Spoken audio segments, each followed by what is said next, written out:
Subscribe करिए rising Uttar Pradesh को और दबाइए इस बेल आइकन को ताकि आप पाएं यूपी की न्यूज अपने मोबाइल पर सबसे पहले। प्रदेश के मंत्रियों के साथ सीएम योगी आदित्यनाथ के आवास पर चल रही बैठक समाप्त हो गई। 3 घंटे चली बैठक में प्रदेश प्रभारी राधा मोहन सिंह व 3 सह प्रभारियों के साथ सभी मंत्रियों का परिचय कराया गया। इसके साथ ही प्रदेश में होने वाले आगामी पंचायत चुनाव की तैयारियां और चुनाव जीतने पर सभी मंत्रियों को जिम्मेदारी सौंपी गई। प्रभारी मंत्रियों को जिले में पंचायत चुनाव संबंधित सभी तैयारियों की समीक्षा कर 1 सप्ताह के अंदर प्रदेश संगठन को एक संक्षेप रिपोर्ट भेजने का निर्देश दिया गया है। मुख्यमंत्री योगी आदित्यनाथ के बैठक में पंचायत चुनाव से पहले तीनों कृषि बिलों के फायदे को गांव-गांव तक पहुंचाया जाए, यह जिम्मेदारी सभी प्रभारी मंत्रियों को दी गई है। प्रभारी मंत्रियों को यह निर्देशित किया गया है कि पंचायत चुनाव की पूरी तैयारी व समीक्षा रिपोर्ट तैयार कर प्रदेश संगठन को भेजा जाए। उन्नाव सीट से भाजपा सांसद साक्षी महाराज ने भारत के मुसलमानों को लेकर बड़ा बयान दिया। साक्षी महाराज ने केंद्र सरकार से मुसलमानों का अल्पसंख्यक का दर्जा तत्काल समाप्त करने की मांग की है। उन्होंने कहा कि देश में इस वक्त पाकिस्तान की आबादी से ज्यादा हिंदुस्तान में मुसलमानों की संख्या है। हिंदुस्तान में मुसलमानों की जनसंख्या 20 करोड़ पहुंच गई है, जो चिंता का विषय है। देश में जमीन घटती जा रही है और जनसंख्या बढ़ती जा रही है।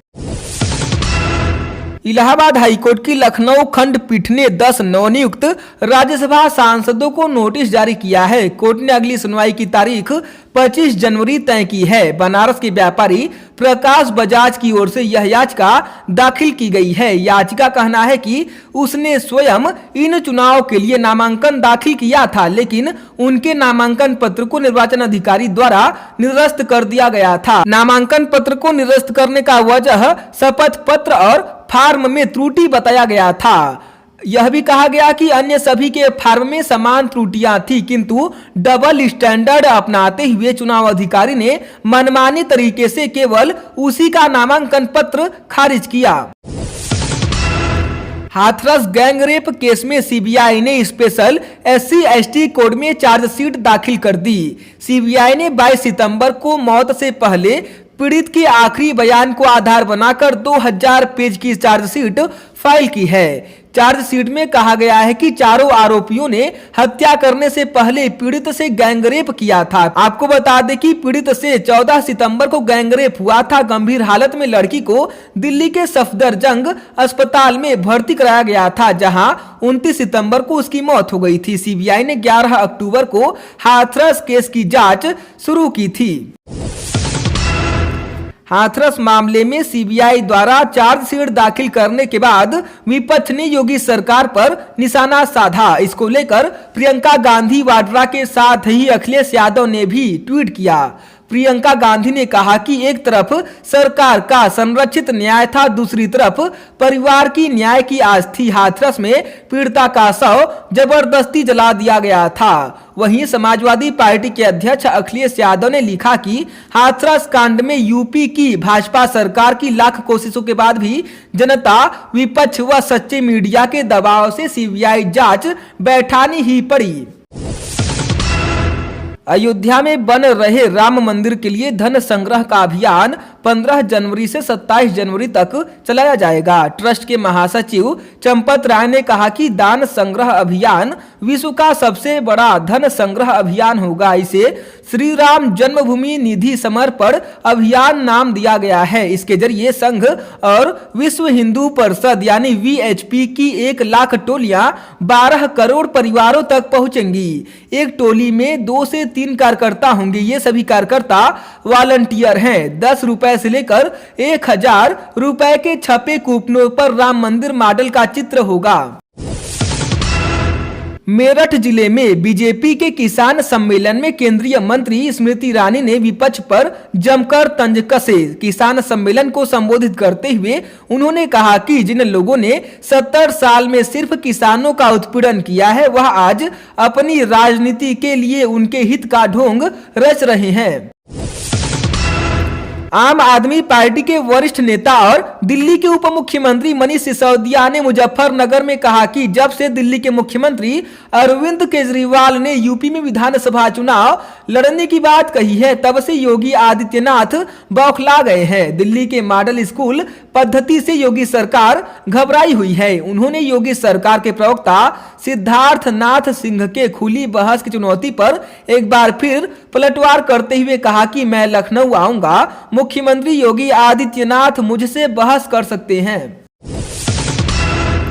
प्रदेश में विकास के कामों पर सियासी दलों के बीच क्रेडिट लेने की होड़ मची रहती है। अभी तक पूर्ववर्ती सपा सरकार योगी सरकार पर पुराने प्रोजेक्ट्स पर भगवा रंग चढ़ाने का आरोप लगाती रही है, लेकिन अब इस विवाद में बसपा भी कूद पड़ी है। मायावती ने सोशल मीडिया के माध्यम से कहा कि गंगा एक्सप्रेसवे हो या जेवर में बनने वाला नया एयरपोर्ट अथवा विकास के अन्य प्रोजेक्ट, ये सब मेरी सरकार के हैं, जिस पर आज बीजेपी सरकार अपनी पीठ थपथपाती रही है।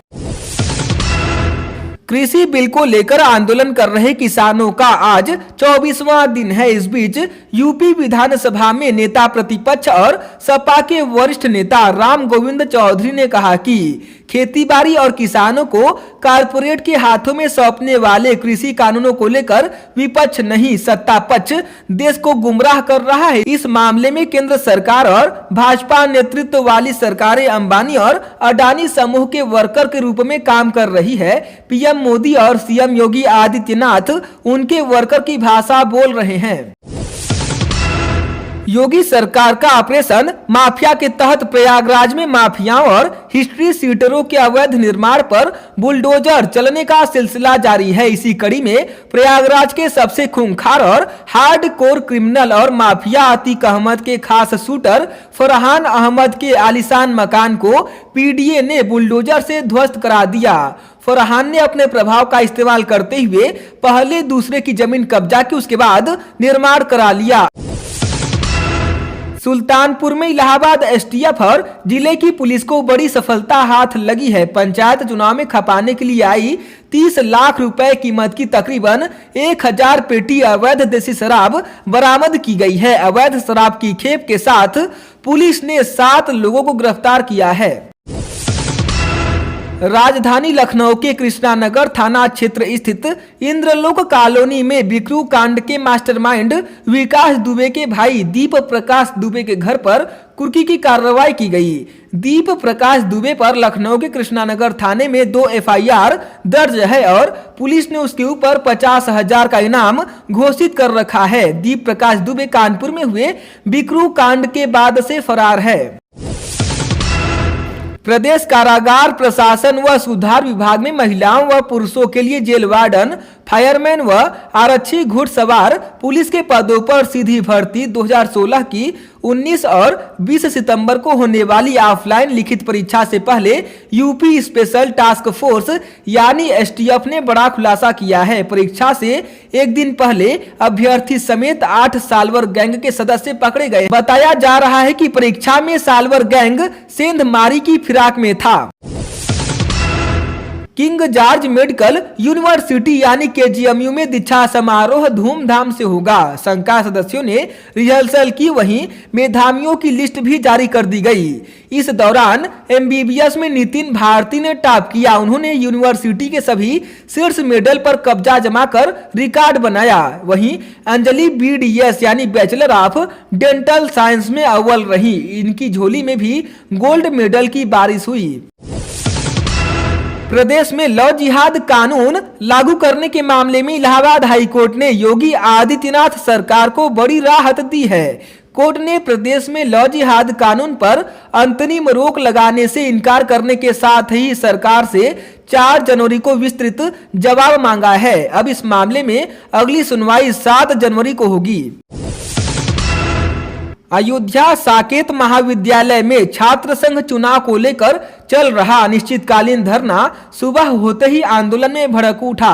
महाविद्यालय में शीतकालीन अवकाश घोषित किए जाने से नाराज तीन छात्र नेता अजय कुमार मिश्रा, मोहित यादव व रुद्र प्रताप सिंह प्राचार्य कक्ष की ऊपरी मंजिल पर चढ़कर चुनाव तिथि घोषित करने की मांग करने लगे। मांग न पूरी करने पर छत से कूदकर आत्महत्या करने की धमकी दी। इस बीच एक छात्र नेता रुद्र प्रताप सिंह छत से कूद गया। मामले की गंभीरता को देखते हुए प्राचार्य, जिला व पुलिस प्रशासन के कई अधिकारी परिसर पहुंचे। कई घंटों तक कैंपस छात्रों के कब्जे में रहा। कदम कदम पर हंगामे की स्थिति बनी रही। भदोही के उज थाना क्षेत्र के नौधन में ग्राम पंचायत की भूमि पर विधायक विजय मिश्रा द्वारा बनाई गई बाउंड्री सुबह से गिराई जा रही थी।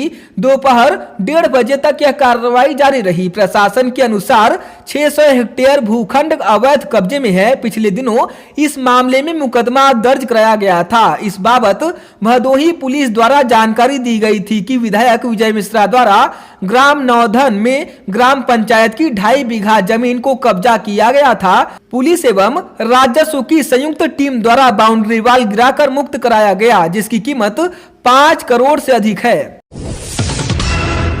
पीएम मोदी के वाराणसी स्थित संसदीय कार्यालय को OLX वेबसाइट पर बेचने के लिए डालने के आरोप में आखिरकार 4 लोगों को हिरासत में लिया गया है। पीएम मोदी से जुड़ा मामला होने की वजह से आनन फानन सक्रिय हुई पुलिस ने पहले OLX से यह विज्ञापन हटा दिया और जांच शुरू कर दी। इलाहाबाद हाईकोर्ट ने कहा कि अभिव्यक्ति की आजादी के तहत किसी व्यक्ति को उसका नाम बदलने से रोका नहीं जा सकता। नाम बदलना अभिव्यक्ति की आजादी का हिस्सा है। संविधान के अनुच्छेद 19A में इसकी गारंटी दी गई है। इसी के साथ कोर्ट ने CBSE को निर्देश दिया है कि याची को रिशु जायसवाल के स्थान पर कबीर जायसवाल के नाम से नया प्रमाण पत्र जारी करे, क्योंकि याची अभिव्यक्ति की स्वतंत्रता के तहत अपना नाम परिवर्तित करने का हकदार है। उन्नाव में कथित पत्रकार हत्याकांड में आरोपित दिव्या अवस्थी और उसके पति कन्हैया अवस्थी, देवर राघवेंद्र अवस्थी की 15 करोड़ से अधिक की संपत्ति कुर्क की गई है।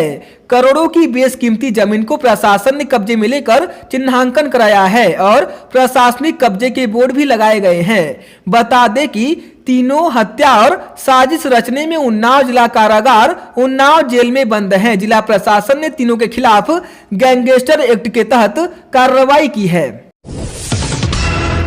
मुरादाबाद के एक व्यक्ति ने अपर जिला जज को डाक से पत्र भेजकर एक मामले में आरोपी की जमानत मंजूर करने को कहा है। जमानत न देने पर न्यायाधीश और उनके परिवार को जान से मारने की धमकी दी गई है। न्यायाधीश ने हाईकोर्ट के महानिबंधक को मामले से अवगत कराया है। महानिबंधक के आदेश पर कोतवाली में रिपोर्ट दर्ज कराई गई है। पुलिस पत्र भेजने वाली की तलाश में जुट गई है।